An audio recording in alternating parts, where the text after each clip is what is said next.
vengo a hacer una propuesta muy simple de modificación a la ley del impuesto sobre la renta, a los artículos 74 y 180. Voy a decir por qué. Estamos por discutir la aprobación de nuestro ingreso al TPP. Y tenemos muchísimas oportunidades para integrarnos al mercado mundial con nuestra producción. Mi estado, por ejemplo, el estado de Michoacán, es el que tiene mayor productividad y mayor exportación de productos agrícolas, de aguacate, de berries, de flores, de frutas y de peces, a pesar de que no tiene mucho soporte financiero. Por otro lado,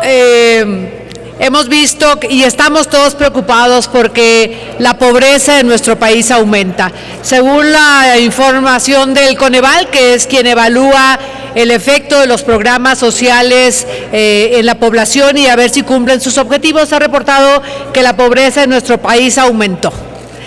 No obstante, los programas básicos de apoyo a los niños para que no deserten en las escuelas, a las mamás para que dejen de enfermarse y a la nutrición, aumenta la pobreza.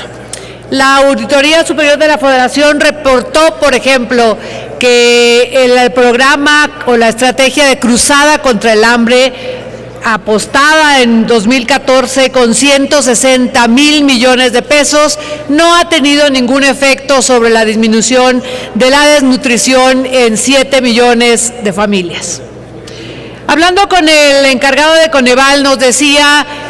que si el dólar subía, aumentaba la pobreza. Lo que quiere decir es que la pobreza depende más de la falta de ingresos propios de la familia que de los programas que subsidiariamente están atendiendo a las condiciones de carencias básicas en las personas y en los niños. Presumimos mucho, lo acabo de hacer yo, de nuestra capacidad de producción de los michoacanos y de los productores en nuestro país por su gran capacidad para producir y para exportar, pero por el otro lado tenemos un montón de pequeñísimos productores que no pasan del autoconsumo y que a pesar de que hay programas que les permiten proyectos productivos, como lo acaba de anunciar el presidente Peña Nieto, de 4,000 millones de pesos para 750,000 mujeres que trabajan en el campo, no pasan tampoco de que su proyecto de productivo funcione un año porque se rompe la cadena. El pequeño productor depende absolutamente del intermediario, depende absolutamente del precio que logran controlar los grandes productores sobre granos, sobre frutas, sobre hortalizas, sobre la producción agrícola, acuícola en nuestro país. ¿Qué es lo que pasa? Que el pequeño productor no tiene manera de financiarse, que lo único que puede hacer es producir un poquito y que el resto de cadena de valor le permite al que llega finalmente al consumidor a tener la mayor ganancia en la producción. Lo que estoy proponiendo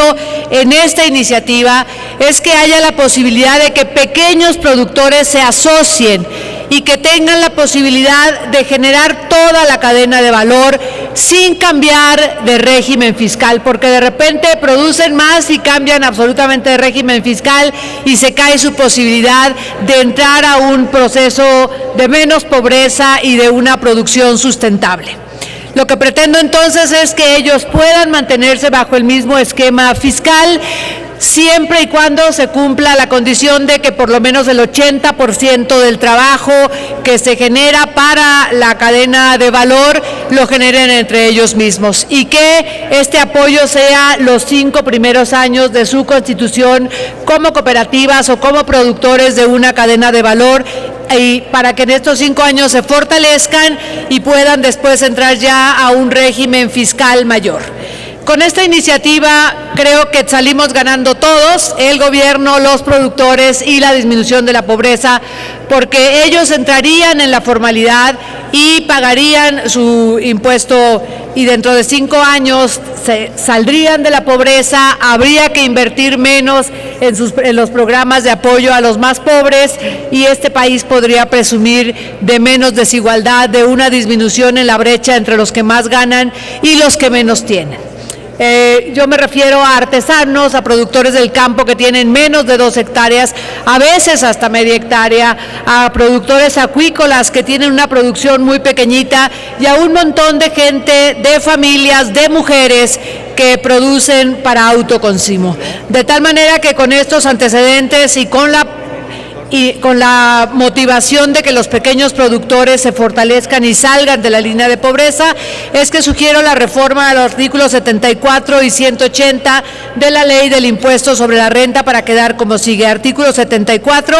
en su fracción tercera, un último párrafo que dice: cuando 2 o más personas a las que se refiere este artículo se integren en una sociedad para proveerse de insumos, para mejorar los procesos de beneficios, la producción conjunta, el transporte, el procesamiento, la comercialización y otras actividades de valor agregado, podrían trasladar durante los primeros 5 años de su constitución como persona moral al precio final de venta, menos los costos de las actividades referidas, a sus socios, manteniendo el régimen fiscal expresado por este artículo, siempre y cuando al menos el 80% del total de insumos agrícolas, pesqueros, pecuarios o artesanales sean producidos por las personas asociadas. Artículo 180 de la fracción primera a la sexta